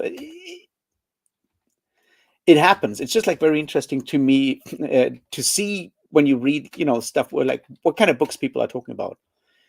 For example, like the Nalo Hopkinson, the Salt Roads that I read like last month. That one gets discussed by academics, and it's a brilliant book. But it's like no one on BookTube is talking about that.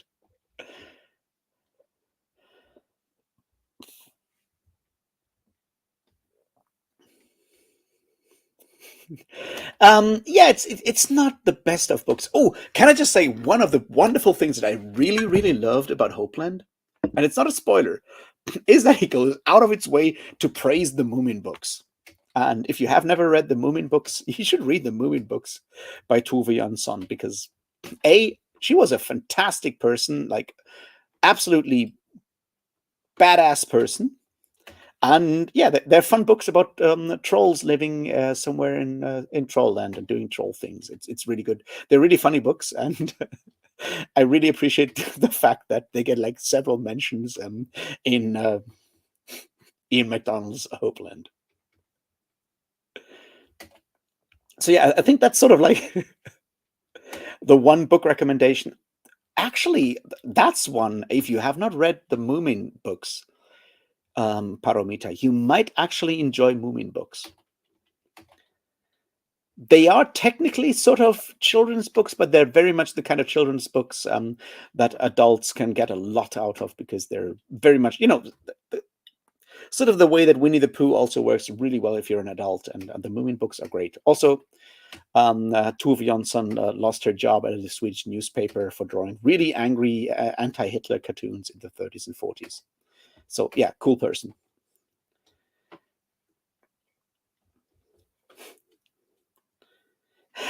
Yeah, the Moomin anime, I have not watched that. I'm not sure if it works as well as the books. But as I said, like, she was a cartoonist before she was a writer. So in the printed books, she does all there's a lot of drawings there that she made herself. But there are always those weird things with like really big noses and small floppy ears. But the books are really well worth reading, because there's a lot of, like, similar to Winnie the Pooh. There's a lot of like general, like, great observations of human life in there that are really fun to read. And the weird trolls doing weird things and hibernate in winter because there's nothing important happening in winter, until that one time when one of the Moomins wakes up in winter and cannot go back to sleep, and then has all these winter adventures, which are also really fun. See, we can actually end this on like a very wholesome note, and I think that's sort of what we'll do. Thanks everyone for actually showing up. It was great as always. I had a lot of fun talking to you all. There will be interesting videos very soon, and I'll definitely talk about Hopeland and other stuff. And you go and read some Moomin books, because they're definitely worth reading.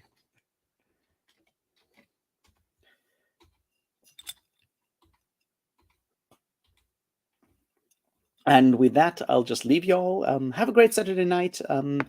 Once again, thanks for showing up, and I'll see you in the next one, I guess, which will be near the end of September. And I'll try to have another guest for that one. We'll see if that works. I have some people in mind.